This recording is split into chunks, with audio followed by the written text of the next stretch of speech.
co-guarants the building of infrastructure. And I went, I gave him the proposal, and then he organized a meeting for me at Treasury, and I met the budget committee.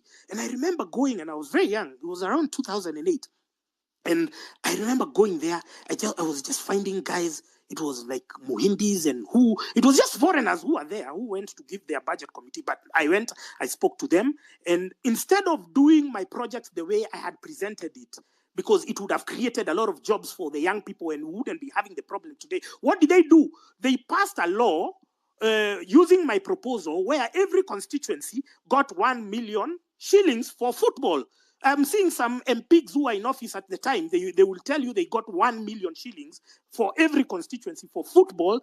Just know that was my proposal that was implemented inversely because we are dealing with a bunch of stupid idiots in parliament, bureaucratic pieces of shit. And when we are saying that we want to get rid of and we want to overhaul our economic structure, we have to start with Treasury, we have to start with Central Bank, we have to start with the Ministry of Energy and other places where World Bank and IMF have seconded their stooges, their surrogates to implement policies that are going to fuck us up. That's where we are going to start. So I'm bitter because I can see our Kenyans.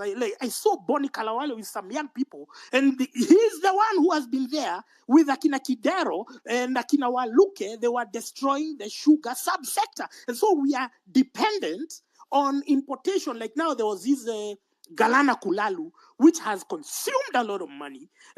They have only harvested, I don't know, only 100 bags since 2009. Where has that money been going to?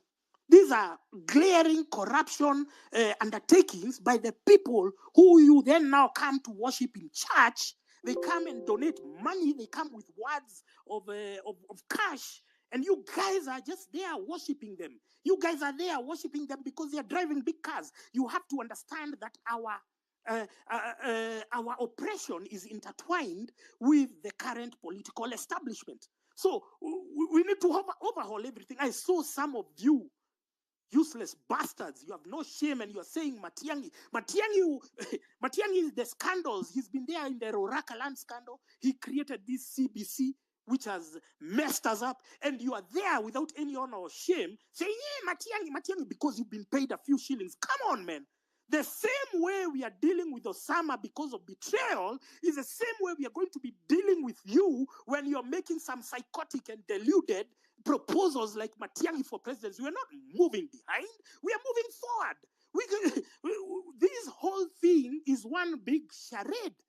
Our companies which had employed our people. And so I would see people, because you are used to your parents having money. You are used to your parents having money to pay your school fees, your hospital, and whatever. And then suddenly they've lost their jobs. You don't understand why they lost their jobs. But they used to work in this car. They used to work in Mumias. They used to get a job. They used to work, and you used to also get healthcare attached to your parents. And somehow I would see people sinking into depression. And then what was the other solution that the boomers at the time came up with? Oh, let's immigrate. So all of them, let's go to America. Let's go to Britain. Let's go to where? But how long shall we run away from self-manufactured problems? Because you elect thugs. You elect idiots. These idiots then go and steal your money. You understand it's a chain and you are part of it. You are an active participant. So the thing here is we in our pursuit for progress, in our pursuit to overhaul this entire system, we are looking at Ruto. Ruto must fall. That is guaranteed, whether we like it or not. He is going to fall because we have decided as a people that he is not serving our interests. Anytime we have given an opportunity for him to speak in the media, to rise to the occasion, to tower above his parochial interests, he has gone on and to let us down. He's saying the dumbest shit. He's asked, hey, can we do this? Can we do that? He doesn't do anything. He says the worst thing. He has no sense of occasion. So we have agreed that he must go, whether it's 2027 or before, I don't know. It's the people to decide. But in the meantime, just look at the historical patterns from when World Bank started implementing the structural adjustment programs in the 1990s.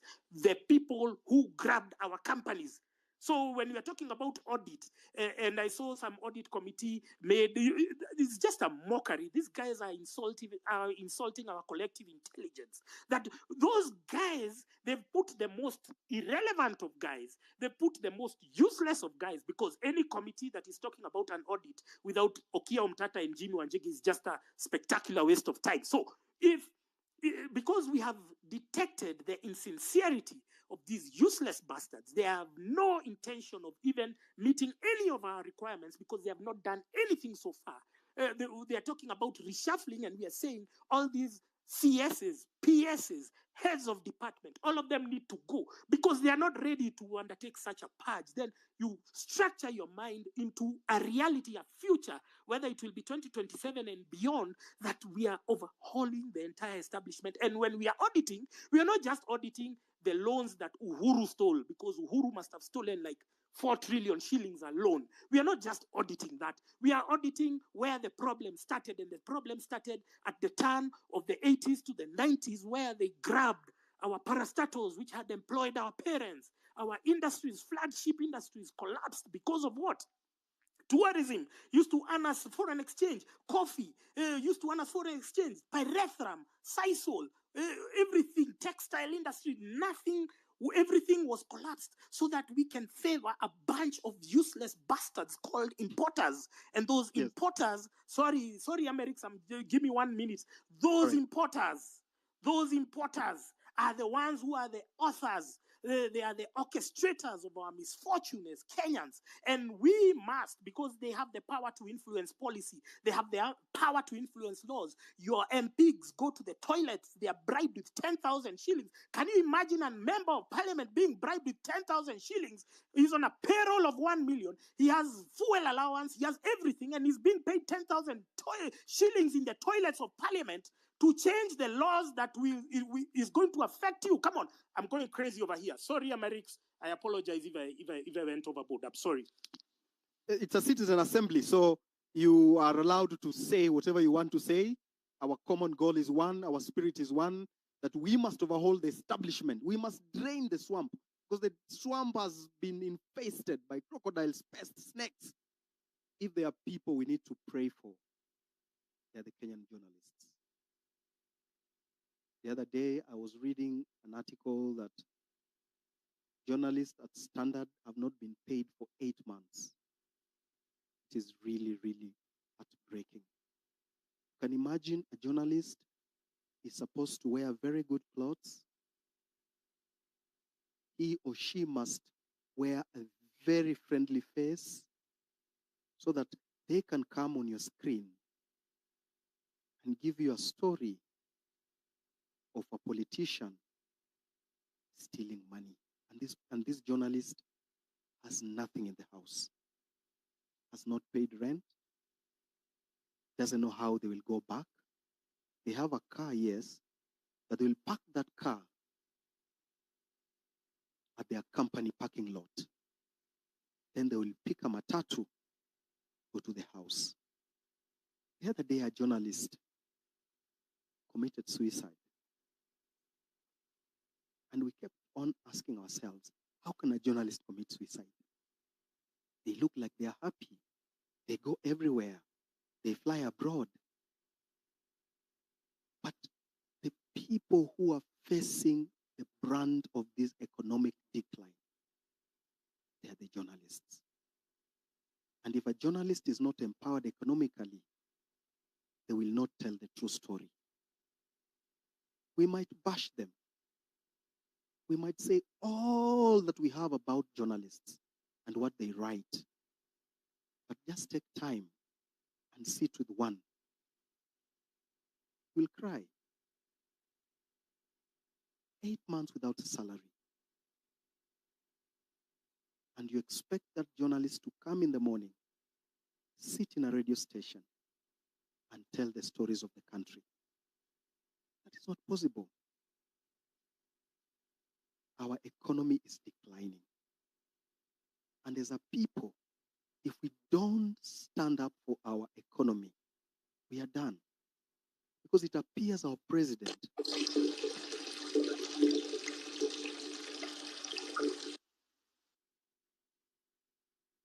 because it appears our president looks like a captive of other forces. That is not normal. The other day, UK did its election. They removed the World Economic Forum puppet and put there another puppet. They have jumped from a frying pan to the fire. Because this current puppet, the current prime minister, is the one who has been going around the world telling people about green energy and things like those, but goes to those meetings in a private jet. Ombachi, welcome. Asante sana. First of all, thanks Gaido. Gaido, you know, watu wengi si ubash Gaido hapa hivi Twitter, but he was amongst the first guys na yesi wa kwanza. Hiyo movement tayari ilikuwa imeanzanga TikTok a while back, but Gaido ndo amongst the first people hii stuff ilianza kufesta upon them. But mimi sina mingi ya kusema. Mimi I usually judge events based on history and the probability of them repeating themselves again. Na kulingana na the recent events zimekuwa zikihappen ETL na hii historia ya Osama ya betrayal kulipwa. So sijui mbona we are entertaining people who've had a history of questionable characters, you know. Ndaongea straight to the point. Sijui kama Nyakundi naona uko hapo co-host. Nyakundi wewe ni extortionist. Nakumbuka there was someone here hapa hivi kwanza ameongelea story ya footballers. Nikasema ikaniuma, nikakumbuka hata mimi there was a time mimi na William Baka we were fighting for the rights of players hapo Union ililipa Nyakundi akaanza kututrash. Nyakundi wewe ni extortionist. Wewe tuna welcome your efforts kwa hii movement. People like you should be welcomed. Yes, but you should not be given any self-importance. Wewe fanya kazi yako kwa sababu umeamua kufanya kazi yako because you're fighting because of what you believe. See it in the agenda, it's just facts. Maybe you mean well, but at this point you can't take chances. We already know from history what has happened in Osama. It will deflate movement. As much as I try to admit, ilikuwa momentum kidogo, but the good thing about it is it told us there are Trojan horses, ama there will be more Trojan horses in future. Wenye saizi bado si Trojan horses. Kuna watu bado wakilipo watadu the same thing. So why not? Watu wamekuwa wakilipo kufanya vitu kama hizi before. Sisi tulikuwa nafuatia retro players, wewe ukalipwa.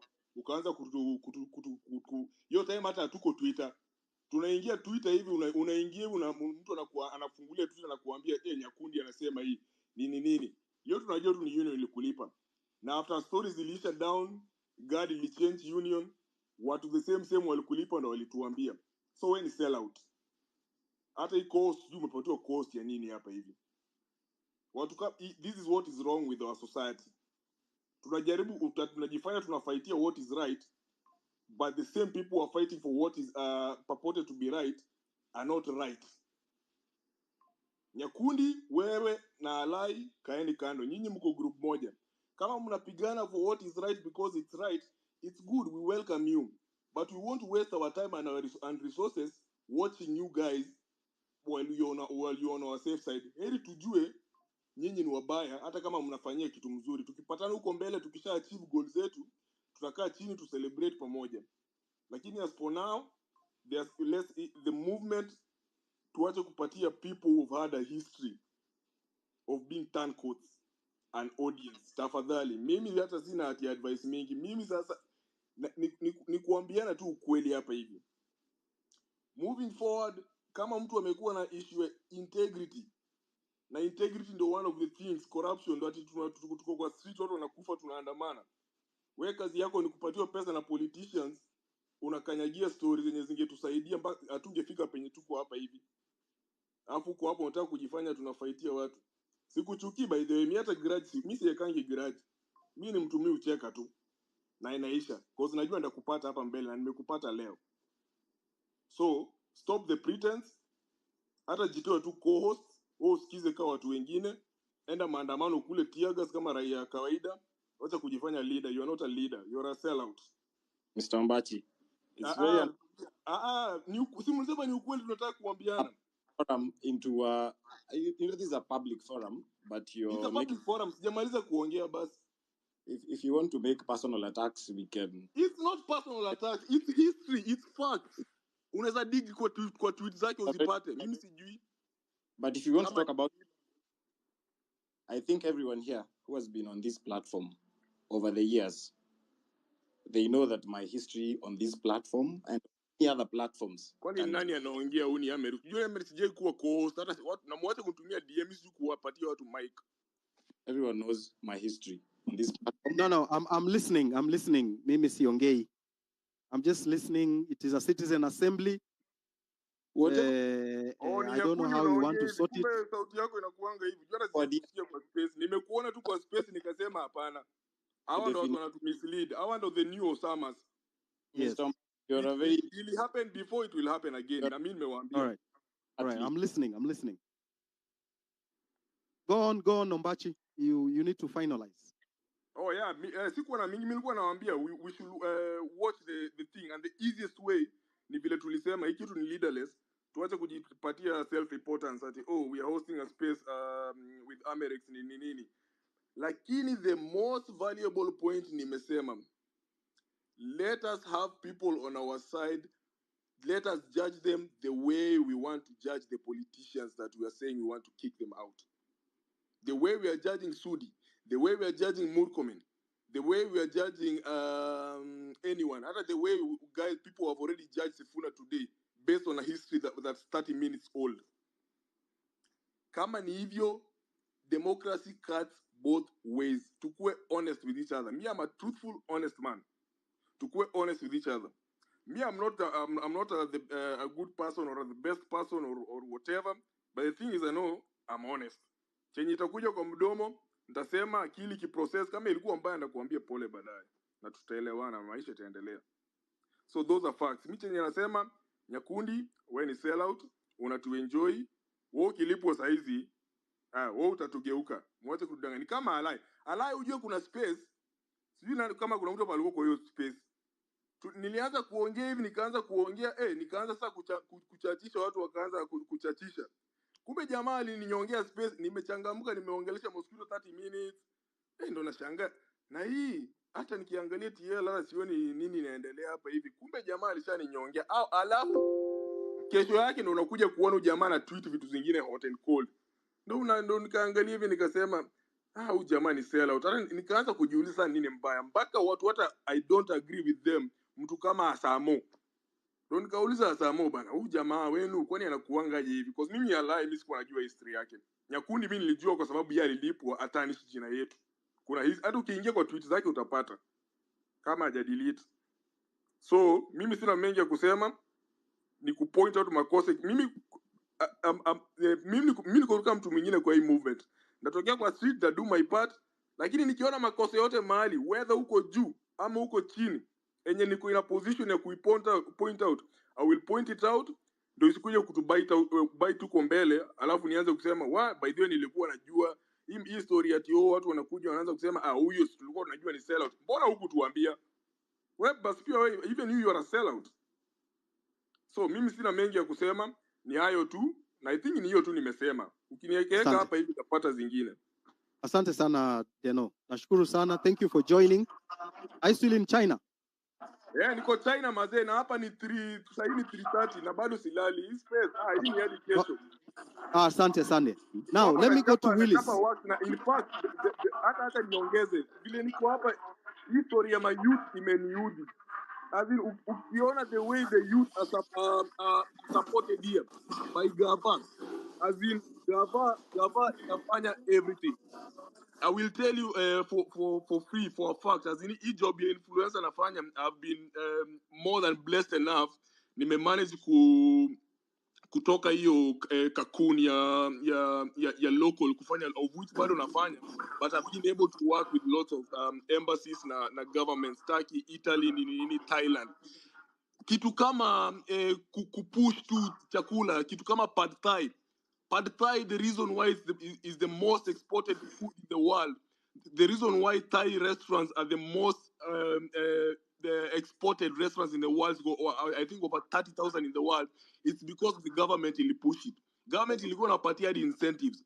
Hapa China unakuja hapa hivi wameunda tu mpaka cities tu ziko empty za kama unataka kushoot movie wewe unaenda unachukua license au lipi unaenda unachapa wera yako unarudi. As in gava inadu vitu mingi sana. Hata kuna vitu zingine za upuzi kwanza nimeona mpaka inaniuliza swali mpaka sasa nashangaa sasa mbona unajua nimeenda public nimekaa fala sana. Nimeuliza jamaa hapo hivi kwa town sasa tuko hapa Sichuan Chengdu. Akaniambia public toilet tuko huko hivyo. Sasa mimi niko na card. Nikamuuliza sina do ya kulipa naweza swipe na vile visa hapa inasumbua kwa duka zingine. Mimi nashangaa watu wanacheka nini? Kumbe hata public toilet ni bure. Nashangaa kwani sisi tunabebwa ufala aje? Anyway, hata ni mazi. All right, asante sana. Thank you very much, Deno. Nimeshukuru sana. Let me invite Willis. Willis. Thank you very much, Amerix. Karibu sana. Willis Otieno here. Yes. Piki Ponki. Karibu. The first thing I want to point out is that it's good that you start this. We continue this conversation because what you are doing is you are now giving citizens a platform where they are going to be discussing their issues beyond the political class. And the challenge we have in this country is that our politicians have always thought that they are actually lords over us. They are not. They are actually our workers. When you talk about the money that they spend, the lagis that you see them flashing around, that is money that's collected from the border guys, collected from you when you go and buy sweets, you go and buy anything you buy. It is your money that is collected to a common pool, and then they don't use it to your benefit. And it is important that we note that when we breached parliament last week, the Kenyan people took sovereignty into their hands. What the political establishment is trying to do is to take it away, to take it back from you. And they are going to do everything possible to try to get that power back from you. It is our responsibility not to hand it over back to them until the day we'll go to a ballot and we elect a group that we believe will recognize that the people are superior even to the constitution. Right now, the president thinks that he is the most superior being in this country. He is not. He is merely a servant of the people of Kenya. William Ruto will come and go. In fact, the question we should be having at this point in terms of William Ruto, is he going before 2027 or is going in 2027? Going, he will go. That we've passed. What we must engender in our governance is that going forward, you must understand what we call the People's Charter.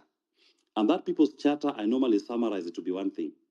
It is about the welfare of the people and giving human beings, the people of Kenya, dignity in whatever you are doing. So anything that anybody does that does not give dignity to the individual, you must take it away.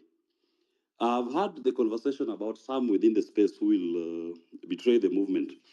Whenever I talk to the politicians who are in the 1980s and the 90s struggle, they will tell you that they were betrayed by the most unlikely quarters, people whom they didn't even expect to betray them.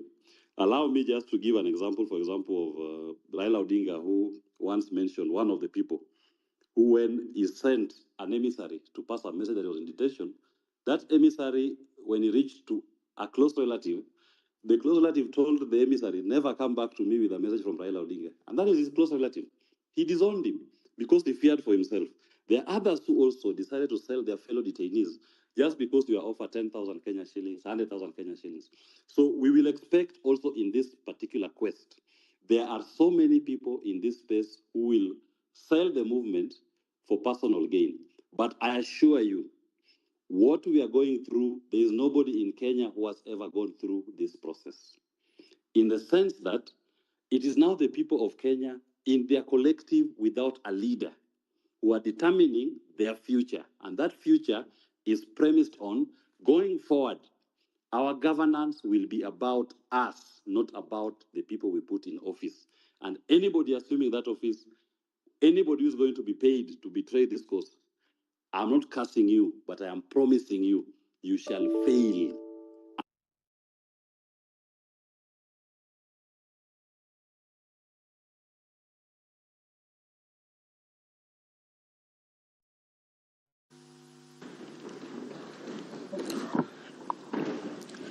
Thank you, Mr. Speaker. Mr. Speaker, accept my compliments for allowing us to reserve time and place